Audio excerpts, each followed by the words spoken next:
20,000 جنيه في البنك الأهلي فايدتهم كام شهريا وكام سنويا بعد رفع أسعار الفايدة في البنوك؟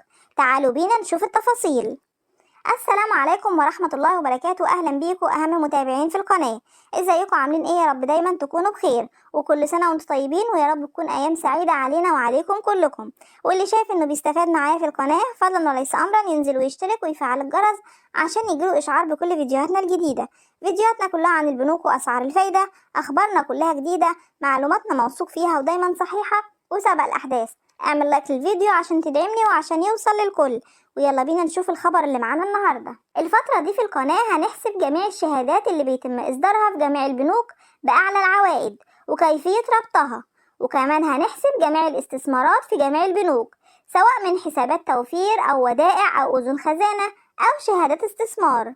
وأول شهادات هنبدأ بيها هي شهادات البنك الأهلي، وهنحسبها على المبالغ الصغيرة الأول، لأن في عملاء كتير بيكون معاهم مبلغ صغير وبقى عايزين استثماره بأعلى عائد بالبنوك، وده لتحسين دخلهم الشهري أو السنوي.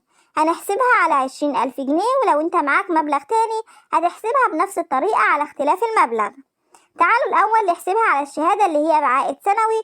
البنك الأهلي بيصدر شهادة سنوية لمدة 3 سنوات، أول عام 30%، والعام التاني 25%، أما العام التالت 20%.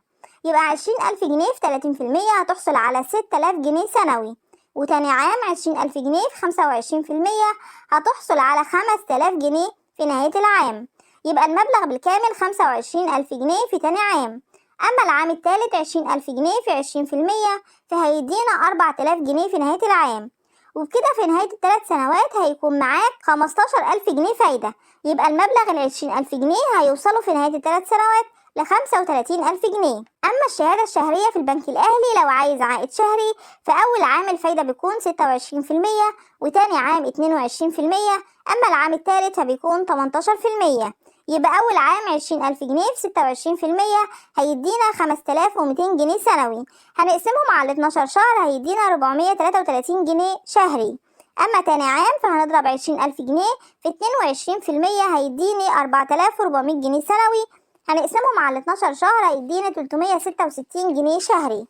أما بقى العام التالت في 20,000 جنيه في 18% هيديني 3,600 جنيه سنوي، ونقسمهم على 12 شهر يديني 300 جنيه شهري. وطبعا انت تقدر تقيس ده على كل المبالغ اللي معاك بنفس الطريقة، وهنعرض لكم شهادات تانية كتير وازاي تحسب الفايدة بتاعتها على المبلغ اللي معاك. كل اللي عليك انت تعمل لايك للفيديو وتشترك وتفعل الجرس عشان يوصلك كل جديد من اخبار البنوك والشهادات، وما تنسوش اللايك يا اجمل متابعين. انتظرونا، الى اللقاء.